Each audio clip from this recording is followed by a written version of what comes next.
এখন বাজে 1:05। তো আমি এই যে ঘরে বানায় রাখছিল, ডিপ করা ছিল, তো এগুলি ভেজে দিচ্ছি। ও এখন হাংরি, বললো যে কিছু খাবে, অল্প একটু ভাত খেয়েছে বিফ দিয়ে, তো এখন বলতেছে যে রোল থাকলে ভেজে দেওয়ার জন্য। ব্যাস এখন রোলটা ভেজে দিচ্ছি। এই যে দেখো, এই যে উপরে ব্রেড ক্রাম আছে না, ওইটার মানে স্মেল এবং ওইটার কারণে আমার ভালো লাগে আর কি।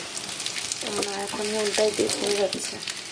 ব্রেড ক্রামটাও না মানে চুলার আঁচ কমিয়ে রেখে দিতে দিতেই পুড়ে গেছে। আমি অল্প তেলে ভাজতেছি যে, এই জন্য আর একটু তেল দিয়ে দিলাম। এখন এবার হোক অল্প আছে, এই যে দেখো অল্প আছে ভেজে নিতেছি, কারণ ফ্রিজে ছিল না, ফ্রোজেন করা, ভেতরে তো ঠান্ডা থাকবে।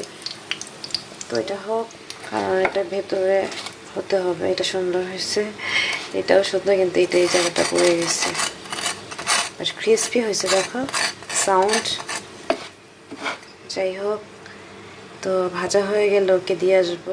বলাই হয়নি, এটা হচ্ছে গিয়ে নুডলস রোল, ভেতরে কিন্তু নুডলসের পোর দেওয়া। দেখো ব্যাস, আমি এগুলো তুলে নিই, হয়ে গেছে।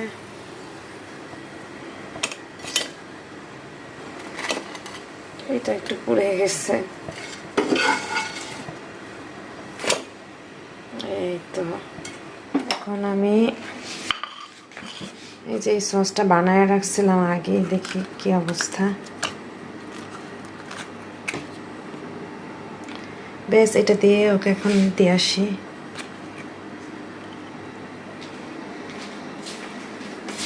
লাগবে না, লাগবে না? টেস্ট কেমন? ভালো। আচ্ছা খাও। কয়টা বাজে বললো? 1:30 1:30 বাজে।